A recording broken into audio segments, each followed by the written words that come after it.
Peço desculpa pela falta de atualizações em termos de vídeos para o canal, mas os últimos 2 meses foram bastante intensos em termos de trabalho diário e como é esse que paga as contas, é esse que tem sempre a prioridade. Mas gostaria de reavivar esta rubrica para poder responder a uma questão que foi colocada algumas vezes na secção de comentários do canal. Julgo que merecem conhecer a resposta, que ajudará a perceber a forma com que decido o que vou publicar no canal, como também explicar porque é que deixei de fazer algo que antes fazia com mais frequência. Posto isto, a questão foi a seguinte: porquê é que deixei de fazer tantos vídeos sobre Portugal? A resposta é simples e posso dividi-la em duas grandes razões. A primeira grande razão é óbvia e diz respeito ao foco que tenho dado a este conflito na Ucrânia. Este conflito é muito importante, quanto mais não seja pelo potencial de se transformar em algo mais do que já é, ou seja, de se transformar numa guerra mundial, que invariavelmente será uma guerra nuclear, e numa guerra nuclear é o fim para todos nós. Julgo que é muito importante que as pessoas conheçam a realidade do que se passa no terreno neste conflito, bem como o contexto geopolítico que rodeia este conflito, para que entendam quem está por trás deste conflito e quem quer que ele continue para sempre. Infelizmente, na comunicação social ocidental e na portuguesa em particular, as pessoas são levadas a acreditar que este conflito começou em fevereiro de 2022 e que foi um ato de agressão da Rússia contra a Ucrânia. Isto é categoricamente falso e basta estudar um pouco de história recente para saber isso. Este conflito começou em 2014, quando os Estados Unidos fizeram um golpe de Estado na Ucrânia, substituíram o governo democraticamente eleito por nazis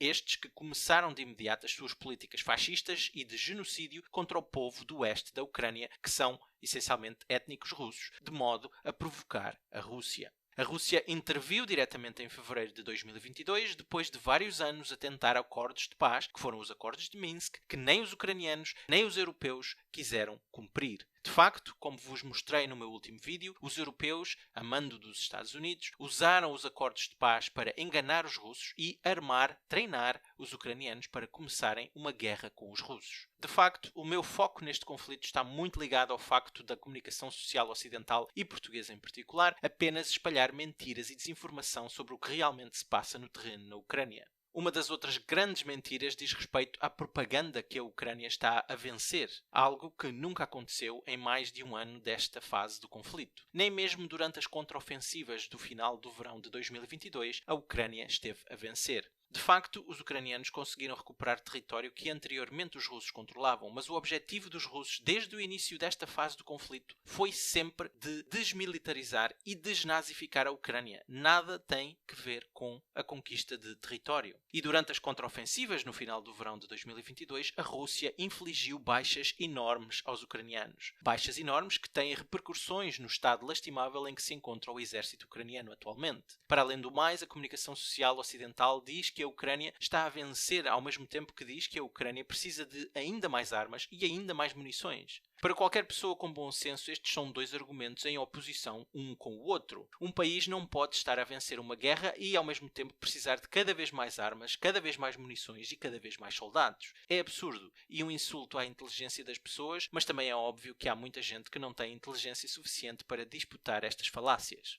Mas diria que os maiores insultos à inteligência foram as mentiras sobre os gasodutos Nord Stream e a central nuclear de Zaporozhye. Relativamente aos gasodutos, a comunicação social ocidental espalhou a mentira que tinha sido a Rússia a destruir os seus próprios gasodutos. Isto ao mesmo tempo que dizia que a Rússia usava o gás como arma. Ou seja, dois argumentos que são opostos um ao outro, pois se a Rússia de facto usava o gás como arma, nada tinha a ganhar com a destruição dos próprios gasodutos. Relativamente à central nuclear de Zaporozhye, a comunicação social ocidental espalhou a mentira que os russos, que controlavam essa central praticamente desde o início da sua intervenção na Ucrânia, estavam a bombardear-se a eles próprios, quando na realidade eram os ucranianos que bombardeavam a central nuclear e potencialmente poderiam causar um desastre nuclear. Eu diria que quem aceitou estas mentiras como factos, apesar de serem mentiras tão óbvias, não têm salvação e serão sempre incapazes de raciocinar e chegar à verdade.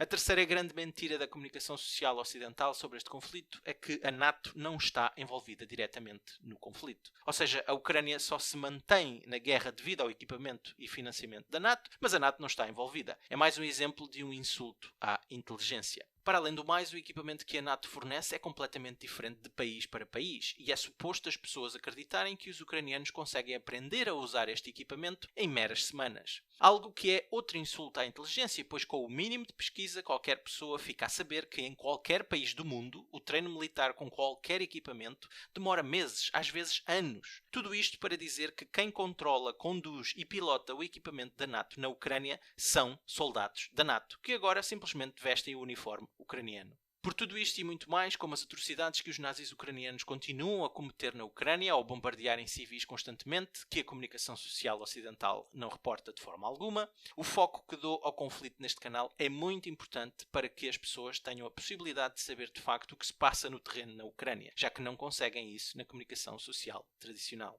A segunda razão para não fazer tantos vídeos sobre Portugal diz respeito ao que se passa em Portugal propriamente dito. Se bem se lembram, no meu vídeo antes das últimas eleições, onde os socialistas obtiveram maioria absoluta, eu disse claramente que estas seriam as eleições mais importantes da história de Portugal, porque se não houvesse mudança, Portugal estaria perdido. Como sabemos, os resultados dessas eleições foram catastróficos, pois os socialistas obtiveram a maioria absoluta e essa catástrofe pode ser analisada de duas formas. A primeira forma é que consideramos os resultados das eleições verdadeiros ou legítimos, o que quer dizer que o povo português deu novamente a maioria absoluta ao Partido Socialista, o mesmo partido que há apenas 11 anos atrás levou o país à sua terceira bancarrota. De facto, deu a maioria absoluta precisamente às mesmas pessoas que constituíram o governo de Sócrates que arruinou o país em 2011. Isto significa que o povo português não quer saber da realidade do país, onde as nossas condições de vida pioram ano após ano, onde Portugal é dos países mais endividados do mundo, onde os portugueses pagam cada vez mais impostos, onde os serviços públicos pelos quais pagamos impostos mais elevados funcionam cada vez pior.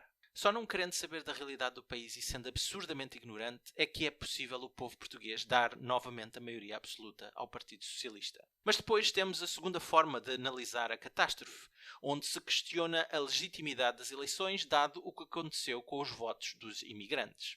Depois das eleições ficámos a saber que muitos votos no Círculo da Europa foram dados sem identificação. Isto é a definição de fraude, pois qualquer pessoa que vote tem de se identificar. Pelo que sabemos hoje, o Partido Socialista queria aceitar todos os votos, incluindo os fraudulentos, mas o PSD apresentou queixa e um tribunal considerou nulos os votos e a eleição teve de ser repetida no Círculo da Europa. Mas ficámos também a saber que no Círculo fora da Europa existiram os mesmos problemas e vários votos foram dados sem identificação, mas esses votos não foram anulados. Isto é fraude eleitoral. E eu deixo a questão, dado que isto aconteceu nos votos dos imigrantes, como é que eu sei que não aconteceu nos votos no continente, por exemplo? Houve algum mecanismo acionado para verificar, independentemente, que estes problemas não ocorreram nos votos do continente que mais contribuíram para a maioria absoluta do Partido Socialista?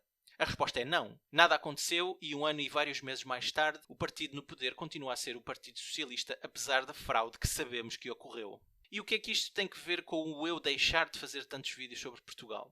É simples. Todos os vídeos que fiz a expor as mentiras dos socialistas antes das eleições demoraram imenso tempo a produzir. São vídeos que demoram a preparar, seja em termos das fontes usadas para os produzir, bem como na edição, em junção dos fatos conhecidos, bem como na relação com as consequências das políticas desastrosas dos socialistas. E apesar de tudo isto, apesar de todo este esforço, os socialistas conseguiram a maioria absoluta. Portugal é uma ditadura, onde um único partido controla todos os órgãos de soberania, governo, assembleia e sistema de justiça. Temos ainda um presidente palhaço que assina por baixo tudo o que os socialistas querem, de facto, e de vez em quando faz um teatrinho relativamente a coisas irrelevantes para os socialistas, como a eutanásia e afins, apenas para fazer parecer que nem sempre faz o que os socialistas querem. E claro, temos a comunicação social inteira em Portugal, seja pública ou privada, no bolso dos socialistas. Literalmente. Aliás, nunca me esqueço do período onde o governo divulgou os valores em dinheiro que iam ser dados a cada empresa de comunicação social portuguesa e os dirigentes do Pasquim Observador ficaram ofendidos porque o valor que lhes foi atribuído era baixo demais e então recusaram. Ou seja, não recusaram porque era um conflito de interesses uma empresa de comunicação social receber dinheiro do governo. Não. Recusaram porque o valor que lhes foi atribuído era baixo demais. Isto só para lembrar o estado lastimável do jornalismo em Portugal. Mentem sobre tudo e recebem dinheiro do governo. Não são nada mais que braços de propaganda do governo. Posto tudo isto, seja pela perspectiva que as eleições foram legítimas ou pela perspectiva que não foram, o esforço de produção desses vídeos deixou de poder ser justificado. Portugal está totalmente perdido e o caminho para o abismo continuará a ser percorrido. Aliás, eu diria que já batemos no fundo de um abismo e com a aplicação das mesmas políticas que falharam sempre no passado, vamos apenas continuar a escavar um fosso ainda mais fundo para todos nós. Em 48 anos, os socialistas estiveram no poder mais de 30 anos e são as suas políticas que determinam o estado miserável deste país. Com maioria absoluta em 2022, tal como tiveram em 2005, o caminho de Portugal é exatamente o mesmo. Ainda mais pobreza e ainda piores condições de vida. Portanto, a conclusão é: tão cedo não vou produzir vídeos tão complexos e tão morosos como fiz no passado sobre Portugal. Mas não deixarei de fazer vídeos sobre Portugal. De resto, a primeira edição desta rubrica foi precisamente sobre Portugal e será nesta rubrica que quererei voltar a assuntos relacionados com Portugal. Seja como for, e dado que as políticas socialistas que sempre falharam continuam a ser aplicadas, os vídeos que fiz no passado continuam atuais, pois fazem a exposição do falhanço dessas políticas. Não fazia sentido voltar a falar do mesmo, pois nada mudou em Portugal. E são estas as razões que me levaram a não fazer tantos vídeos sobre Portugal nos últimos tempos. Sei que isto pode desapontar algumas pessoas, mas queria responder diretamente para que saibam o que se passa com o canal, pelo menos nos bastidores. De resto, sempre foi o meu objetivo ser o mais transparente possível sobre as razões que me levam a fazer seja o que for no canal. Posto tudo isto, espero que tenham gostado da explicação e até à próxima.